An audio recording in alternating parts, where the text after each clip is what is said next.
हमारा शरीर सच में किसी चमत्कार से कम नहीं है, है ना?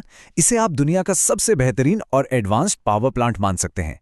जैसे किसी भी कारखाने को लगातार चलने के लिए ईंधन यानी फ्यूल की जरूरत होती है, वैसे ही हमारे इस बायोलॉजिकल इंजन को भी काम करने के लिए एनर्जी चाहिए।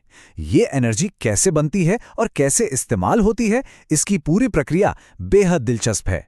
तो आज के इस एक्सप्लेनर में हम इसी बायोलॉजिकल इंजन को डिकोड करने वाले हैं और समझेंगे कि हमारे शरीर का ये एनर्जी पावर प्लांट असल में काम कैसे करता है। चलिए बिना देरी किए शुरू करते हैं। इस एक्सप्लेनर में हम इन मुख्य पहलुओं से गुजरेंगे: the bodies energy engine, carbohydrates, fats, proteins और आखिर में इस पूरे सिस्टम का हार्मोनल कंट्रोल। तो सबसे पहले बात करते हैं हमारे शरीर के इस एनर्जी इंजन की। आपने मेटाबॉलिज्म शब्द बहुत बार सुना होगा, राइट? पर असल में ये है क्या? आसान भाषा में समझें तो ये हमारे बायोलॉजिकल कारखाने का मेन कंट्रोल रूम है। ये शरीर में होने वाले सभी बायोकेमिकल रिएक्शंस का टोटल है। और पता है, ये मुख्य रूप से 2 गियर्स पर काम करता है। पहला है कैटाबॉलिज्म, जहां चीजों को तोड़कर एनर्जी निकाली जाती है, और दूसरा है एनाबॉलिज्म, जहां उसी एनर्जी का इस्तेमाल करके नई चीजें बनाई जाती हैं। बस यही तोड़ने और बनाने की लगातार जो खींचतान चलती है ना, वही इस पूरे इंजन को चलाती है। अब आते हैं हमारे पहले फ्यूल पर, कार्बोहाइड्रेट्स यानी क्विक एनर्जी। जब भी आपको तुरंत एनर्जी की जरूरत होती है तो कार्बोहाइड्रेट्स एकदम सूखी लकड़ी की तरह काम करते हैं। आग में डालते ही धधक उठते हैं। शरीर के लिए ये सबसे तेज एनर्जी सोर्स है और इसका पाचन तो हमारे मुंह से ही शुरू हो जाता है। लार में मौजूद सलाइवरी एमिलेज नाम का एंजाइम इसे वहीं काटना शुरू कर देता है। फिर ये छोटी आंत यानी स्मॉल इंटेस्टाइन में जाता है, जहां पैंक्रियाटिक एमिलेज अपना काम करता है। इस पूरी प्रोसेस के एंड में हमें ग्लूकोज, फ्रुक्टोज और गैलेक्टोज मिलते हैं। यहां से ये ग्लूकोज सीधा ब्लड स्ट्रीम में जाता है और पोर्टल वेन के जरिए लिवर तक पहुंचता है। ये सच में एक बेहद फास्ट और सटीक डिलीवरी सिस्टम है।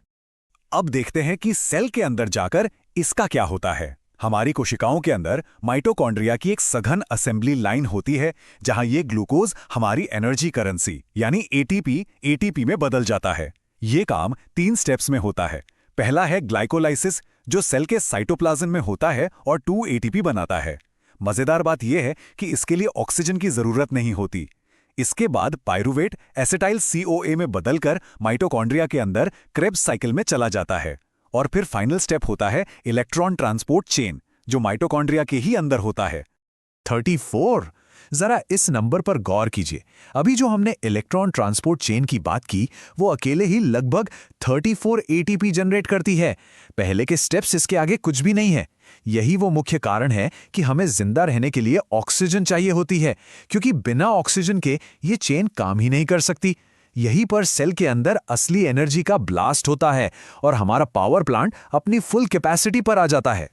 लेकिन देखिए, हमारी एनर्जी की ज़रूरत हमेशा एक जैसी तो नहीं होती। तो हमारा शरीर एक स्मार्ट मैनेजर की तरह काम करता है।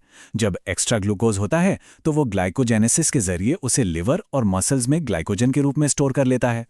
जब अचानक एनर्जी चाहिए तो ग्लाइकोजेनेलाइसिस के जरिए उस स्टोरेज को वापस ग्लूकोज में तोड़ देता है। और अगर कार्बोहाइड्रेट बिल्कुल ही खत्म हो जाए तो शरीर ग्लूकोनियोजेनेसिस नाम के इमरजेंसी मोड में चला जाता है और नॉन कार्ब चीज़ों से नया ग्लूकोज बनाने लगता है ना कमाल का सिस्टम। चलिए अब बात करते हैं फैट्स की, हमारा लॉन्ग टर्म स्टोरेज। कार्बोहाइड्रेट्स की तरह फैट्स तुरंत नहीं जलते। ये हमारे शरीर के लॉन्ग टर्म एनर्जी रिजर्व्स हैं और इन्हें पचाने का तरीका भी थोड़ा जटिल होता है। छोटी आंत में पित्त यानी बाइल इन फैट्स को इमल्सिफाई करता है। फिर लाइपेज एंजाइम इन्हें फैटी एसिड्स और ग्लिसरॉल में तोड़ देता है। पर ध्यान देने वाली बात यह है कि ये सीधे खून में नहीं जाते। ये पहले माइसिल्स और काइलोमाइक्रॉन्स बनाते हैं और फिर लिम्फेटिक सिस्टम से होते हुए फाइनली हमारे ब्लड स्ट्रीम में पहुंचते हैं। तो फैट्स असल में इतने पावरफुल होते क्यों हैं? इसका सीक्रेट माइटोकॉन्ड्रिया के अंदर होने वाली बीटा ऑक्सीडेशन प्रोसेस में छिपा है। यहां फैटी एसिड्स टूटकर एसिटाइल CoA बनाते हैं और इस पूरी प्रक्रिया में कार्बोहाइड्रेट्स के मुकाबले कहीं ज्यादा मात्रा में एटीपी बनता है। मतलब अगर शरीर को हैवी ड्यूटी एनर्जी चाहिए तो फैट से बेहतर कोई जनरेटर नहीं है। अब सोचिए, अगर शरीर में ग्लूकोज का स्तर बहुत ही कम हो जाए तो क्या होगा? ऐसे में लिवर के अंदर कीटोजेनेसिस शुरू हो जाता है। शरीर aceto acetate, beta hydroxy butyrate और एसीटोन जैसी कीटोन बॉडीज बनाने लगता है। आप इसे ब्रेन और बॉडी के लिए सबसे बेहतरीन बैकअप जनरेटर मान सकते हैं। जब मेन फ्यूल खत्म हो जाता है तब यही कीटोन्स हमारे इंजन को चालू रखते हैं। नेक्स्ट अप प्रोटीन्स, जिन्हें हम बिल्डिंग ब्लॉक्स कहते हैं। प्रोटीन्स को आप हमारे शरीर की स्ट्रक्चरल मशीनरी कह सकते हैं। इनका मुख्य काम हमें एनर्जी देना नहीं बल्कि शरीर की ग्रोथ करना और टूट फूट की मरम्मत करना है। इनका पाचन पेट में पेप्सिन एंजाइम की मदद से शुरू होता है, फिर छोटी आंत में ट्रिप्सिन और काइमोट्रिप्सिन इन्हें और छोटे छोटे हिस्सों में काट देते हैं। फाइनली हमें मिलते हैं अमीनो एसिड्स, जो खून के जरिए सीधे लिवर तक पहुंच जाते हैं। यहाँ एक बहुत ही इंटरेस्टिंग चीज होती है, शरीर का अपना क्लीनिंग सिस्टम। डीएमिनेशन नाम की प्रोसेस में अमीनो ग्रुप को हटा दिया जाता है। प्रॉब्लम यह है कि इससे अमोनिया बनता है, जो कि हमारे लिए बेहद जहरीला है। लेकिन हमारा लिवर तुरंत एक्शन में आता है और यूरिया साइकिल के जरिए इस जहरीले अमोनिया को यूरिया में बदल देता है। फिर हमारी किडनी इसे शरीर से बाहर निकाल देती है। एकदम परफेक्ट फिल्ट्रेशन सिस्टम। तो जैसा हमने कहा, प्रोटीन्स मेनली बिल्डिंग ब्लॉक्स हैं। लेकिन अगर कोई बहुत बड़ी इमरजेंसी आ जाए और शरीर को फ्यूल चाहिए ही चाहिए, तो इन्हें भी एनर्जी असेंबली लाइन में उतारा जा सकता है। इन अमीनो एसिड्स को पाइरुवेट, एसिटाइल CoA या क्रेब्स साइकिल के दूसरे हिस्सों में बदला जा सकता है। शरीर ये सुनिश्चित करता है कि एनर्जी बनने की चेन कभी टूटने ना पाए। अब आते हैं हमारे आखिरी हिस्से पर, हार्मोनल कंट्रोल और इंटीग्रेशन। इतने बड़े और कॉम्प्लेक्स पावर प्लांट को सुचारू रूप से चलाने के लिए एक मैनेजमेंट सिस्टम तो चाहिए ना। बस हार्मोन्स वही मैनेजर हैं। इंसुलिन और ग्लूकागन का बैलेंस इसका परफेक्ट एग्जाम्पल है। इंसुलिन ब्लड में ग्लूकोज के लेवल को कम करता है और उसे स्टोर करने का काम करता है। वहीं दूसरी तरफ ग्लूकागन बिल्कुल इसके उलट काम करता है। वो ब्लड ग्लूकोज को बढ़ाता है और स्टोर किए हुए ग्लाइकोजन को तोड़ने का सिग्नल देता है। इन दोनों विरोधी ताकतों का बैलेंस ही हमें फिट रखता है। लेकिन अचानक से कोई बड़ा स्ट्रेस या इमरजेंसी आ जाए तो क्या होगा? तब ये नॉर्मल ऑपरेशंस रुक जाते हैं और एड्रेनालिन तथा कॉर्टिसोल कंट्रोल अपने हाथ में ले लेते हैं। ये हमारे स्ट्रेस रिस्पॉन्स मैनेजर हैं। ये पलक झपकते ही शरीर में एनर्जी की सप्लाई को कई गुना बढ़ा देते हैं, ताकि हम उस खतरे या अचानक आई स्थिति का सामना कर सकें। ये सारे रास्ते अलग अलग सिचुएशंस में कैसे काम करते हैं, इसे इस तरह से समझिए।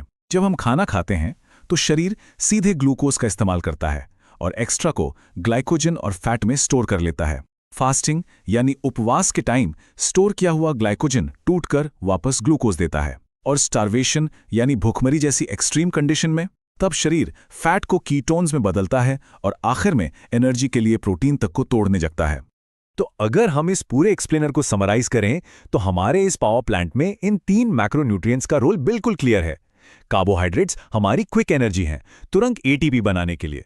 फैट्स हमारा लॉन्ग टर्म स्टोरेज है, हेवी ड्यूटी एनर्जी के लिए। और प्रोटीन्स हमारे बिल्डिंग ब्लॉक्स हैं, जो ग्रोथ करते हैं और इमरजेंसी में बैकअप एनर्जी भी देते हैं। अब जब हम समझ चुके हैं कि हमारा ये बायोलॉजिकल इंजन मॉलिक्यूलर लेवल पर असल में कैसे काम करता है, तो एक बहुत ही गहरा सवाल सामने आता है। जरा सोचिए, हमारी रोजमर्रा की आदतें इस मेटाबॉलिक पावर प्लांट के गियर्स को कैसे शिफ्ट कर रही हैं? हम अपने इस शानदार इंजन में कैसा ईंधन डाल रहे हैं? इस सोचने पर मजबूर कर देने वाले सवाल के साथ हम आज के इस एक्सप्लेनर को यहीं खत्म करते हैं। साथ जुड़ने के लिए बहुत बहुत धन्यवाद।